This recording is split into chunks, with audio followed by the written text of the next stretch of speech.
Weird, why I'm not getting this immediate surge? Is there something that I'm not doing right? Doesn't feel fast.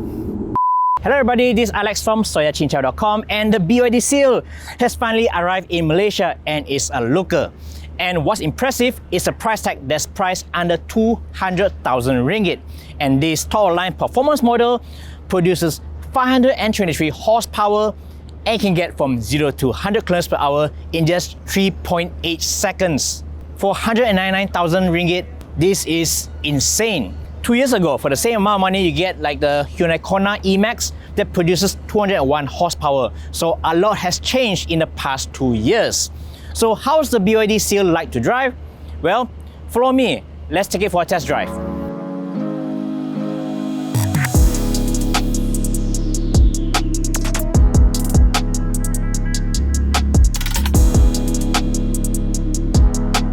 So I'm right now in the BYD Seal Performance model. So this is the twin motor version. The total range model that has twin motors, 523 horsepower, 670 Newton meters of torque, 0 to 100 time of 3.8 seconds as indicated at the boot cover. And this car feels pretty good. Unlike the BYD Atto 3 and the Dolphin, the suspension is much firmer and it's supposed to be more fitting for a sedan like this. It's more engaging to drive in this car, but it's not too uncomfortable for your passengers, but it's more fun to drive. And another thing I like is that the interior cabin here looks very upmarket. It's so plush. You get a mixture of materials which are much more upmarket than what you get on the previous BYDs. You get this nice leatherette kind of finishing on the top. You have this suede material in the middle section, and you also have some combination of leather and hard plastics down here, which is okay for this car.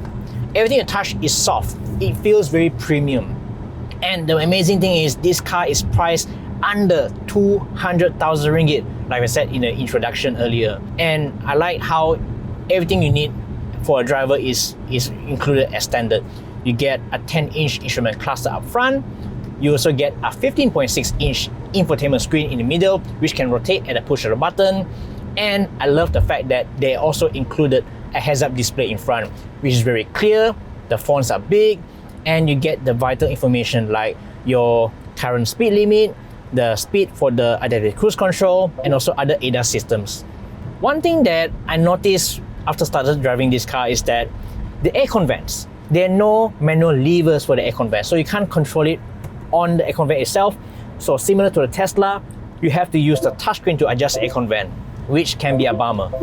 But there's one thing cool about this car is that for the aircon controls, there's also a swing mode, so you can actually allow the vents to swing automatically, kind of like your home aircon. So I think that's pretty cool. But I think this is not a really huge problem. Just set the ideal temperature, leave it auto, and let it do the rest. However, similar to the other BYDs, the audio it makes can be quite annoying. Like for example, the scene indicators, it still has that weird sound. I wish that they've made it more refined, something more pleasant to hear than this ding dong ding dong. Yeah, I haven't confirmed yet, but I feel that this might have the ice cream truck sound for the pedestrian warning system. Yeah, those are things that haven't changed. But what's still retained is the ease of enabling the ADAS systems.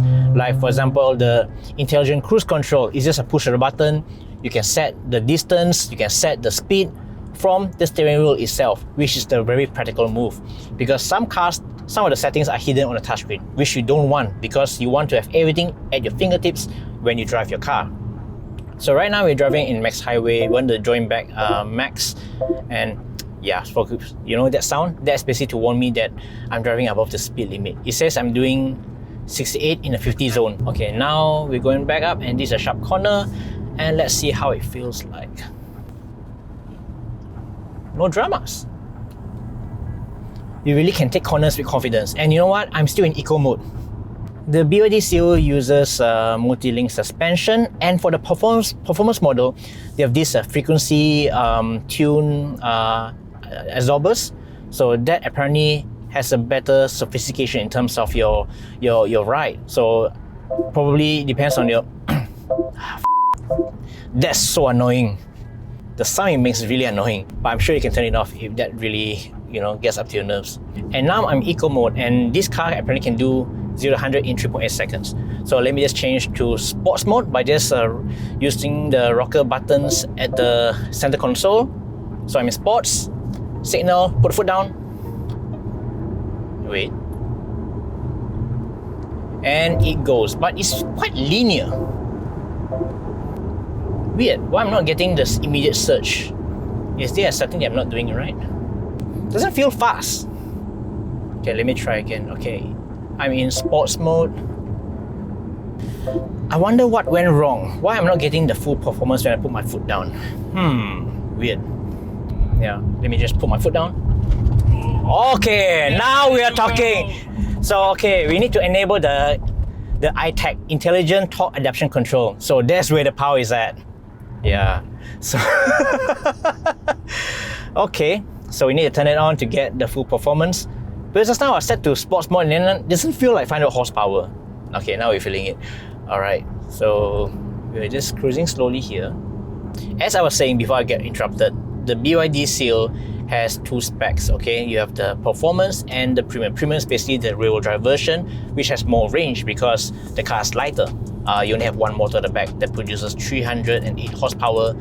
And for the performance version with twin motors, you get like a frequency tuned dampeners. So basically, the suspension will dynamically change depending on the road condition. So that supposedly gives it a more sophisticated ride handling. And for my experience here, it's pretty good. I mean, just now we went through the corners. You can go through confidently while remain pretty planted. And I like that.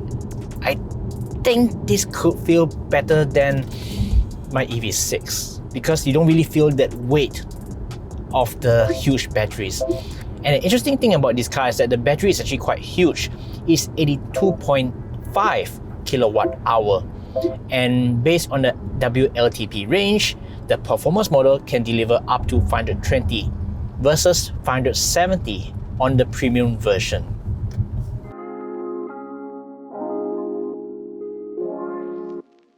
I like that the rest of the controls are still physical. You have your power side mirror controls on the right, dedicated controls, and oh yeah, another thing on the performance model, you do get individual child lock buttons on the sides. Interesting. And you don't get this on the premium version. So you can actually enable child lock just for the right door at the rear, or the both or left. Yeah. And in fact, this is the only way you can tell whether you're driving the performance or the premium while sitting inside the BYD Seal, because everything else is identical. You even get heads-up display, you get the same screens, same interior trims. Yeah, that's the only difference. And these seats are comfortable, and similar to the Atto 3 and the Dolphin, you get these gaming chair inspired seats which are quite comfortable with the fixed headrest, pretty nice. And you do get ventilated seats which are pretty cool, literally. And the BYD also has voice control. Hi BYD, open driver side window. Say that again. Open driver side window.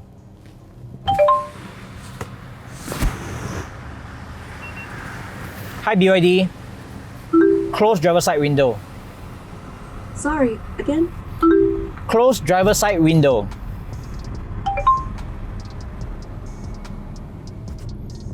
Somehow, it feels like the Dolphin is actually more responsive than this.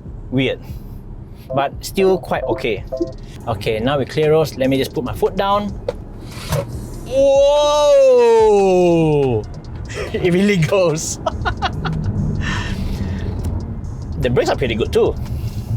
And it's unbelievable that you can get this much power and fun for less than 200,000 ringgit. It's just impressive that, BYD can enable this kind of offering for such a competitive price. Because before the launch of the BYD Seal, many were expecting that this car is going to cost out 230, 250, because this car goes head to head with the likes of the Tesla Model 3. And I reckon that this performance model, of course, in the name, it should compete against the Tesla Model 3 Performance, which is not yet introduced anywhere in the world. As comparison, the long-range model with twin motors, that's priced at 218,000 ringgit. So, well done. And another thing I want to highlight is that the efficiency of this car. It also shares the same drag coefficient as the Model 3 at 0.219. That's pretty close to the Hyundai Ioniq 6, which has a drag coefficient of 0.21. However, as you notice, this car's battery is quite big, but the range is less than the Tesla Model 3 long range because that car can do 618 kilometers on the WLTP cycle versus this car doing 520. And that's due to the weight. Because of the bigger battery, this car weighs more than 2 tons, if I'm not mistaken, about 2.1 tons versus the Tesla Model 3 long range that just weighs 1.8 tons. So that couple of 100 kilograms does impact the efficiency of the car. Okay, despite that, I would say it's still fairly efficient given that we have the short test drive and we actually drive pretty spiritedly along the max highway. We're getting about 19 kilowatt hour per 100 km. Of course, we need to have further testing, more time with the car to get a more accurate view of the car. But for my first impressions, it's pretty good. I mean, it rides better than I thought. It's more engaging. I love the tech features they have here, the hazard display. Yeah, my only complaint is probably the charging. Because in other markets, you do get the BYD Seal with a 3-phase AC charger that can deliver up to 11 kilowatts of power. But for Malaysia, for both performance and premium, you're only getting a single-phase 7 kilowatt AC onboard charger, which is pretty slow. So which means if for a full charge, to charge this 82.5 kilowatt hour battery, I reckon it's going to take about maybe 14 hours for full charge.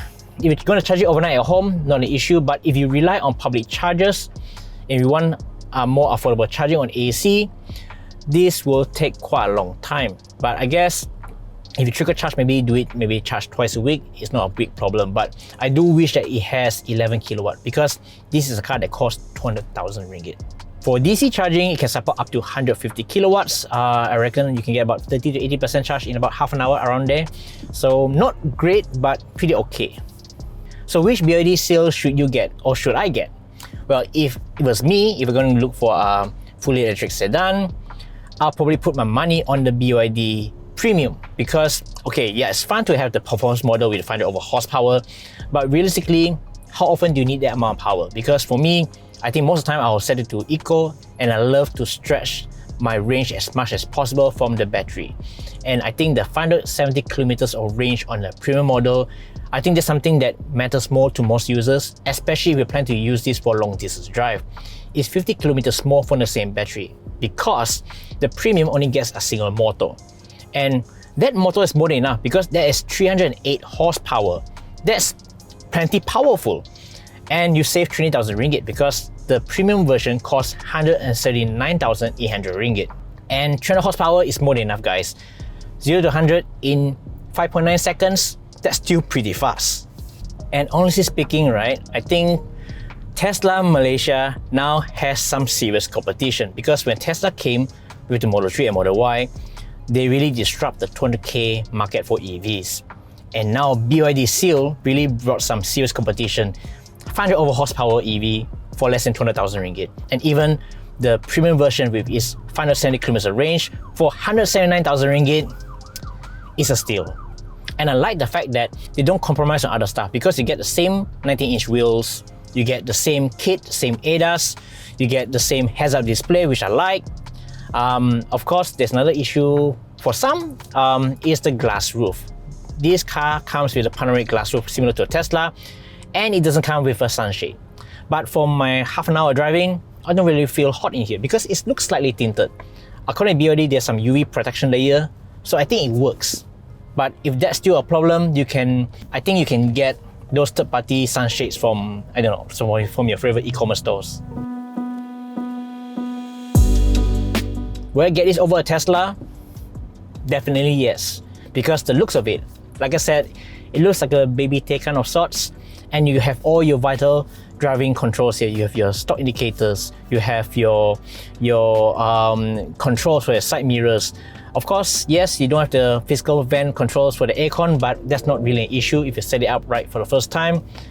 And it looks more interesting in here. Look at this. You have a crystal gear selector in the center, which is actually pretty nice to look at, and it's also much easier to control because I rather to control this small little stub than to swipe on a touchscreen. That's just plain silly. And yeah, the ride I think is better than the Model 3 if I recall correctly, because I also had a short drive with the Tesla Model 3 Highland in Malaysia. And yeah, I like the fact that you can adjust your side mirror on the spot, because on the Model 3 during my test drive, after driving halfway, I wish, okay, I want to adjust my side mirrors, but I couldn't because I'm already driving and I don't want to touch the touchscreen. So it's good that all these controls are still retained. And the boot is pretty decent, about 400 liters. There's 50 liters more underneath the floor. And it also comes to the front that has a capacity of 53 liters. And even driving through these bumpy roads, it soaks up the imperfections pretty well. I mean, it's well planted. I prefer this suspension over the Atto 3. Okay, we're driving through TRX now, so this is coming to the end of our test drive. So for my short drive impressions, a pretty impressive offering. I think we are lost, but while waiting for further directions, so yeah, I think to sum it up, the BYD Seal is a very competitive product for 200,000 ringgit. It's a major disruptor to a already disruptive market that's created by Tesla. Personally, I'll take this over the Model 3, period. It looks better, it has better controls, it looks more exciting, and of course you have the assurance that you have a proper network of support of service centers, and of course most importantly, you can buy the BYD Seal through sales advisor, so you don't need to do everything yourself. Let them counting everything for you. You want to do your insurance transfer, interchange number plate, all that, you have your people on the ground to help you. So that's something that Tesla doesn't offer, and you had to pay a 1,000 ringgit order fee, yeah, that's non-refundable. And also for the first 800 buyers, BYD Malaysia announced that they're giving a free home charger as well as 800 ringgit of credits, which can be used for either, I think you can choose either Charge EV or Gentari. So that's also quite a nice perk. You also get 6-year warranty and also 8-year warranty for the drive, motor as well as the battery. So that gives a pretty good peace of mind.